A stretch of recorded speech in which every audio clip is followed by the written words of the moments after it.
கண்டுபிடிச்சிட்டோம். மது இங்கதான் இருக்கான்.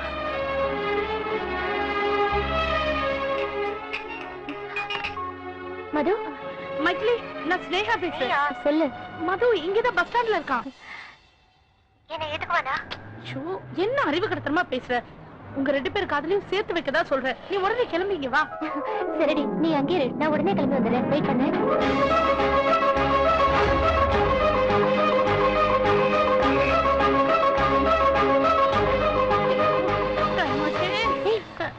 எங்கடி மது? வந்துட்டியா? அது பாரு மது. இது பாரு, உன் மனசுல இருக்கிறது தைரியமா சொல்லு. Okay, all the best. Madhu, நான் உன்னை எங்கெல்லாம் தேடினேன் தெரியுமா? ஏன் என் கழுத்துல தாலி கட்டணும்? ஐயோ, என்ன பார்த்தாலே காமெடி தானா? இது ஒரு முக்கியமான விஷயம். உன்னை பார்க்க ஒருத்தங்க வந்திருக்காங்க. அதோ பாரு.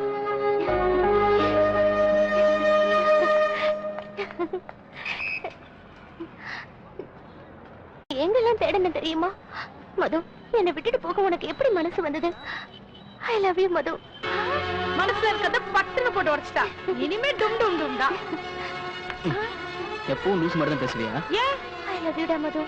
இல்ல மைத்லி, எனக்கு அப்படி ஒண்ணும் தோணல. அப்படிலாம் சொல்லாத மது. நான் கும்பகோணத்துல இருந்து சென்னைக்கு வந்ததும், நான் தங்கின அதே வீட்டுல நீ தங்கினது, நான் வேலை பார்த்த அதே ஆபீஸ்ல வேலை பார்த்தது, கரண்ட் மேட்டர், லிஃப்ட் மேட்டர், இப்படி எல்லாமே கோயின்சிடென்டா நடந்தது. ஆனா நம்ம 2 பேரும் சண்டை போட்டு பிரிஞ்சதுல இருந்தே உன்னை நான் தப்பா தான் புரிஞ்சுட்டு இருந்தேன். ஆனா நீ ரொம்ப ஜென்யூனா நடந்துக்கிட்ட. அந்த ஜென்யூனிட்டி எனக்கு ரொம்ப பிடிச்சிருக்கு. அதனாலதான் நான் உன்னை லவ் பண்றேன். ஜென்யூனா பழகின ஒருத்தனை எப்படி லவ் பண்ண முடியும்? மது, நீ என்ன சொல்ற? ஸ்னேகா, என்னைக்கு நானும் மைத்திலியும் சண்டை போட்டு பிரிஞ்சமோ அன்னைக்கு நான் தனியா உட்காந்து யோசிச்சு பார்த்தேன். ஃப்ரெண்டா பழகின ஒரு பொண்ணு கிட்ட நான் லவ் சொன்னது எவ்வளவு பெரிய மடத்தணும்னு நான் ரொம்ப ஃபீல் பண்ணேன். அன்னைக்கு மைத்திலி என்கிட்ட நட்பை பத்தி சொன்னது மறுநாள் எனக்கு சரியா பட்டுச்சு. அன்னைக்கே என் மனசுல இருந்த காதல்லாம் தூக்கி எறிஞ்சிச்சு. ஒரு நல்ல ஃப்ரெண்டா பழகலான்னு போய் பார்த்தேன். ஆனா ஊர்லயே இல்ல. அதுக்கப்புறம் தான் மைத்திலியை எதிர்பாராம நான் உங்க வீட்டுல சந்திச்சேன். மறுபடியும் எங்க ஃப்ரெண்ட்ஷிப்பை கண்டினியூ பண்ணலான்னு பார்த்தேன். ஆனா அதுக்கான சந்தர்ப்பம் எனக்கு அமையவே. நான் ஒரு தடவை மைத்திலி கிட்ட என் காதலை சொன்னதுனால அவ என்ன பார்க்கும் போது நான் தப்பாவே நினைச்சேன். ஆனா சத்தியமா சொல்றேன் மைத்திலி, உன் மேல வச்சிருந்த காதலை நான் எப்பவோ அழிச்சிட்டேன். உங்ககிட்ட காதலை சொன்னதுக்கு மன்னிப்பும் கேட்டுக்கிறேன். என்ன மன்னிச்சிரு மைத்திலி. இல்ல, நாம 2 பேரும் நல்ல ஃப்ரெண்ட்ஸாவே இருக்கலாமே. No Madhu, no. I love you. உன்னோட காதலை மறந்துடு. என்னால முடியாது மது. முடியும் மைத்திலி. காதலுங்கிறது மின்னல் மாதிரி வந்து மறைஞ்சிடும். எத்தனையோ பொண்ணுங்களை பாக்குறோம்.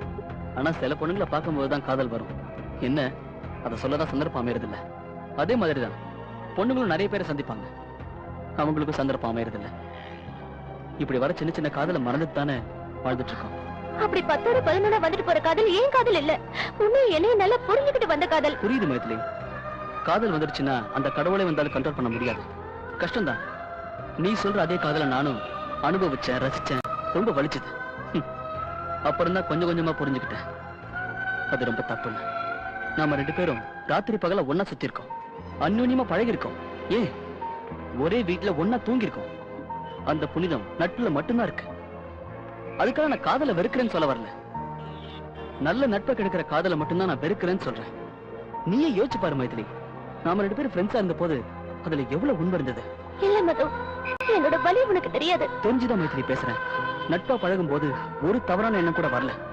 ஆனா காதல்னு வரும்போது காமமும் சேர்ந்து வருது. அது உண்மையான நட்பை அடியோட அழிச்சிடும். அது மட்டும் இல்ல, அப்பா அம்மா கூட சரியா பேச முடியல, சாப்பிட முடியல, ஏன் நிம்மதியா தூங்க கூட முடியல. ஒத்து வராத காதலை மறந்துட்டு வாழ்ந்தா எவ்வளவு நிம்மதியா இருக்கு தெரியுமா? காதலை மறந்துட்டு வாழ்றது முடியாத விஷயம்தான். ஆனா அதை மறந்து வாழ்ந்தா எல்லாமே ஈஸியா இருக்கும். இப்ப எனக்குள்ள காதல் இல்ல, என் மனசு லேசா இருக்கு. ப்ளீஸ் மைத்திலி, இனிமே நமக்குள்ள இந்த காதல் வேண்டாம். நாம நட்பாவே இருப்போமே. எனக்கு காதல் வந்தப்போ நட்பை பத்தி சொல்லி நீதானே புரிய வச்ச. இப்ப நீ அந்த தப்பை செய்யலாமா? இப்ப உனக்கு அந்த காதல் வந்திருக்கு. அதே நட்பை பத்தி சொல்லி புரிய வைக்க எனக்கு ஒரு சந்தர்ப்பம் கிடைச்சிருக்கு. நட்புங்கிறது தண்டவாள மாதிரி. நட்புக்கு அழகே தொடர்ந்து வர்றதுதான். தொட்டுட்டா ஆக்சிடென்ட் ஆயிடும். நீ என்ன தொடர்ந்து வா, ஆனா காதலுங்கிற எண்ணத்தோட என்கிட்ட வராது. அது உன்னையும் என்னையும் சேர்த்து அழிச்சு. நீ எல்லாத்தையும் மறந்துடு மைத்திலி. நாம ஃப்ரெண்ட்ஸாவே இருப்போம். பாய். மது, ஒரு நிமிஷம். பொதுவா ஒரு ஆணும் பொண்ணும் பழகுனாலே அந்த நட்பு காதல்ல தான் முடியும்னு எல்லாரும் நினைச்சிட்டு இருக்காங்க. ஆனா அந்த நட்பு நட்பாவே தொடரலான்னு உண்மையா நிரூபிச்சிட்டீங்க. Hats off. தேங்க்யூ.